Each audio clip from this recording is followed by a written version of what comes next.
Video games are boring. At least, that's what I thought. It seems like every month a new awesome game is coming out and my Steam backlog is growing bigger every year, and yet I still just don't have the desire to play games. It's not because the games don't interest me or even because I'm too busy. I want to play them, but I don't. I just don't understand why. If you find yourself thinking like this, here are some reasons why gaming became boring, but also some solutions too. 1. You haven't taken a real break from gaming. If you find yourself wanting to play games but not doing it, it's most likely not because you don't want to play games, but more it's that you don't want to play them bad enough to make you go and do it. If you're gaming all the time or gaming on and off, it's become a commodity and something that you're not going to enjoy as much because it's part of your routine. Routines are often associated with negative feelings like being in a rut or being bored. It's like when you get a new job and you think it's the best job you've ever had, but keep showing up week after week, month after month, year after year, and it becomes just that, a job. The same thing applies to gaming. The more rare something is, the more desirable it becomes to us because of its lack of availability. So playing fewer games can actually lead to you wanting to play more, which in turn can get you to finally start playing games again. This is why I encourage you to explore your other hobbies outside of gaming, and then when you feel a very strong urge to play, then you know it's time to come back. For example, has this ever happened to you? You go to work or school and you're so bored that you just start thinking about gaming throughout your day, and then when you finally get home or have free time, you just don't want to do it anymore? I would argue that it wasn't your desire to game that made you want to play, but more just that you were bored of the current thing that you were doing.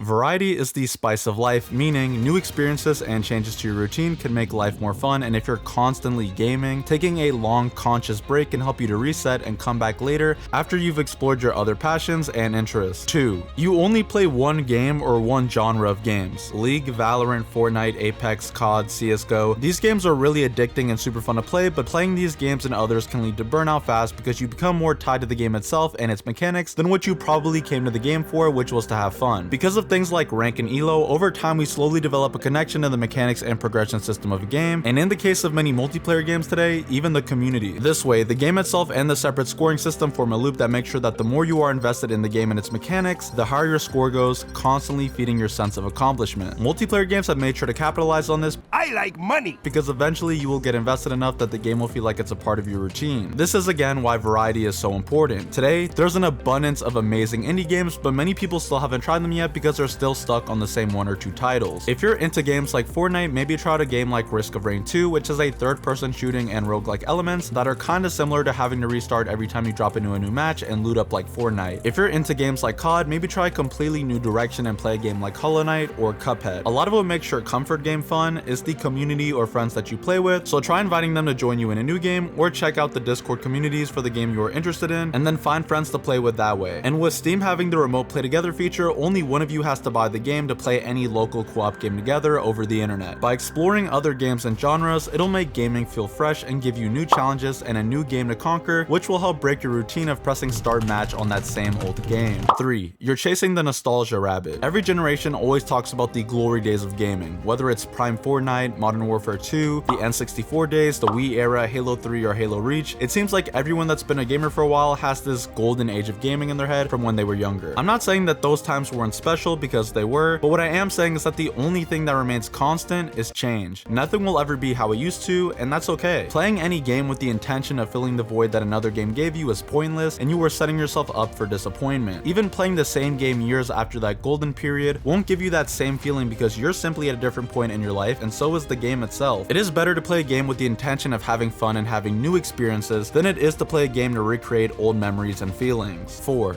You aren't making it fun for yourself. Certain genres like competitive online multiplayer games naturally make you want to try hard to beat others. Obviously, competing for the top spot can be fun, but how much grinding and monotony does it take to get there? If you're playing a game and spending a ton of time learning the mechanics or grinding specific strategies, for some people it can be fun, but for others they're only doing it so that they can compete in ranked. If you find yourself not enjoying the grind, it might be time to take a step back and ask yourself, is it really worth it? If you're the type of person that only has fun when you get MVP or get a win, then that means the majority of the time you probably aren't having a great time. You might be putting too much pressure on yourself to perform, or if you're playing a single player game, maybe you're putting too much pressure on yourself to get every achievement or complete the game fast so you can play the next and work on that massive backlog. When you constantly think about playing other games while you're playing the current one, you're making completing your backlog a chore. Seeing your backlog as a chore will make getting through each experience less fun because you're essentially just checking off games from a list instead of just fully enjoying each experience. Something that you can do for each game is to add a personal goal that will give you a challenge that you personally set for yourself, and not one necessarily defined by the game. It can be something as simple as, I'm going to complete at least 2 puzzles in the single player player game today, or it can be I'm going to make sure that I communicate at least once every single round to help my team win. Whatever it is, setting a goal that you make yourself can make the game more fun and more interesting without having external pressure to perform or do something maybe that you don't necessarily care about or even want to do. 5. You don't commit. In 2023, we have so many options from tactical shooters to battle royales to fighting games and everything else. The free-to-play model has made quality games more accessible than ever, and there are constant sales and marketing campaigns to get you learning about and buying new games all the time. Yet, sticking to a game and playing it to completion is becoming more and more rare. Not to mention that there is a massive 37% of games bought on Steam that are not being played. With so many options to choose from, it can lead to decision paralysis. Sometimes you'll spend more time looking for something to play that fits your mood than actually playing a game. This is because while having options is good, having too many options can be not so good, and it can make you feel overwhelmed and not know what to pick. This is the paradox of choice, and it comes from two main things: decision paralysis, as I just mentioned, and buyer's remorse. Usually, buyer's remorse refers to regretting buying something after you've already purchased it, but in our case, it can mean you regret playing something that you just played because you're wondering if you could have played something that you would have enjoyed more. If you find yourself jumping from game to game and not sticking out at least the first few levels or hours of gameplay to truly learn what the game is about, then it's time to try this out. To be honest, many games require a double-digit amount of hours to really get into it, especially RPGs and competitive games that have a steep learning curve, so do your best to take breaks when you need them and commit to the game that you spend your hard-earned money on. If after a while you still don't like the game, then I think it's time to put it down, but if you want to enjoy certain games, you might have to keep pushing through it to get to that point. 6. You aren't playing with friends or family. Maybe this is something that you used to do and you don't do it anymore, or maybe you still do this, I don't know your life, and good for you. I found from my own experience that any game, even games that infuriate me or are outright bad, I can get myself to finish it if I'm playing with a friend or sibling. Personally, I've never played a game with a friend and after playing with them, I wish I had just played alone, even if they annoyed me or didn't play well. I enjoy playing with friends because they're my friends. So if you haven't already, try this out and keep in mind that you might have to play a different game or even an entirely different genre of game to get them to play with you. It's about finding a middle ground that interests both of you and not just spamming your friends with invites for a game that they don't care about. 7. Your setup isn't clean. When was the last time you cleaned your mousepad or your keyboard and took all the keycaps off and cleaned everything, or even just wiped off your TV or monitor? Having a clean setup or even just a clean room to play games makes it way more enticing. This can be as simple as just wiping things down to keep things clean to customizing it and making it awesome. And you don't have to break the bank either to do this. You can get RGB strips for cheap on Amazon, you can get cable management equipment like zip ties and cable raceways for cheap too, and it's really about making your setup feel like it's your own unique personal place to play games. The more effort you put into something, the more attached you'll feel to it naturally, and the more pride you take in keeping your setup a great place to hang out, the more you will naturally want to be there and play some games.